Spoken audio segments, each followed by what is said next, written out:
Salut tout le monde, comment allez-vous? Aujourd'hui c'est la nouvelle épisode de la 13 chambre d'Antoine et c'est le numéro 9.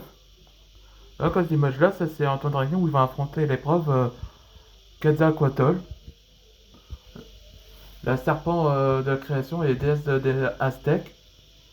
Tout ce qui ne rappelle pas dans l'épisode précédent, il y avait un résumé qui s'appelle The 13 Chambers of Antoine, l'épisode 8. Là, c'est le combat contre Sun Wukong, alias le roi singe. Tout a commencé quand Antoine Ragnier a accepté où il entre l'un des dernières épreuves des 13 chambres. Donc il doit affronter les quatre dieux. Il représente les épreuves. Et donc il a commencé par en premier Sun Wukong, où il utilisa son bâton qui peut agrandir ou rétrécir à volonté. C'est là qu'Antoine s'engage en combat. À un moment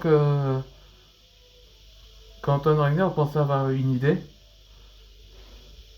et c'est là qu'Anton a débloqué une nouvelle forme, une nouvelle transformation qui ressemble totalement à Shunko. Et il baptisa son nom Shunko Ryujin Tenshin. Et c'est là que tous les dieux sont étonnés les pouvoirs d'Antoine. Et donc il utilisa une attaque rapidement. Et c'est là que le roi singe a déclaré forfait. Donc il avait passé l'épreuve parce que il a débloqué sa nouvelle transformation. Et donc le prochain suivant dans la nouvelle épreuve, ce sera elle. Enfin, c'est une version de BD quand je fais Quetzalcoatl en féminin. C'est parti pour le nouvel épisode. Après le combat de Sun Wukong, j'affronte le dieu, la déesse aztèque, Quetzalcoatl. Elle est très puissante. J'ai juste observé cette attaque. Antoine, tu dois utiliser Shunko Ryujin Tenshin. Hein? Tu peux le faire, Antoine. Je crois en toi.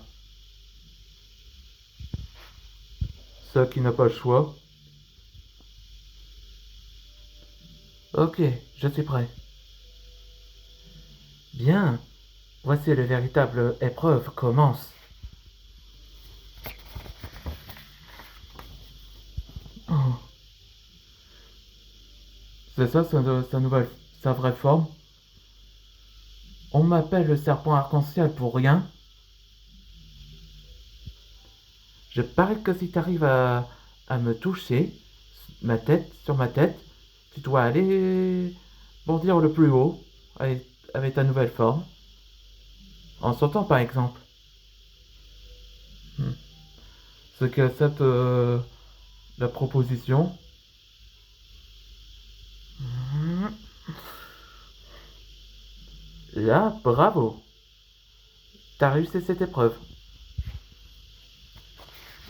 Les gens applaudissent. C'est normal, c'est que tu dois bondir jusqu'à ma taille. Et t'as réussi. Merci, Kazakoto. Bon, je crois que le troisième épreuve et duel était prêt. Ah oui? Qui est-ce, Anubis? Il révèle. À vrai dire, Antoine, c'est moi, ton adversaire. Et il y avait un personnage de début qui apparaît. Alors, Anubis serait le suivant. Eh bien, j'ai hâte de le rencontrer. Voilà le début, Nidog. Ou Nidog, on peut dire. Il sera le dernier épreuve. Et le numéro 13. En D. Pourquoi un dragon, lui? Là, je le fais baser dans Dislight, là. C'est une application où il y avait des personnages qui sont totalement basés des dieux égyptiens, comme Aztèques ou Nor- Norvège, etc. Et c'est la fin de la nouvelle épisode. Là, dans la prochaine épisode où où Antoine Ragnar affrontera Anubis, représentant le dieu de l'au-delà. Allez, on se voit dans le prochain épisode.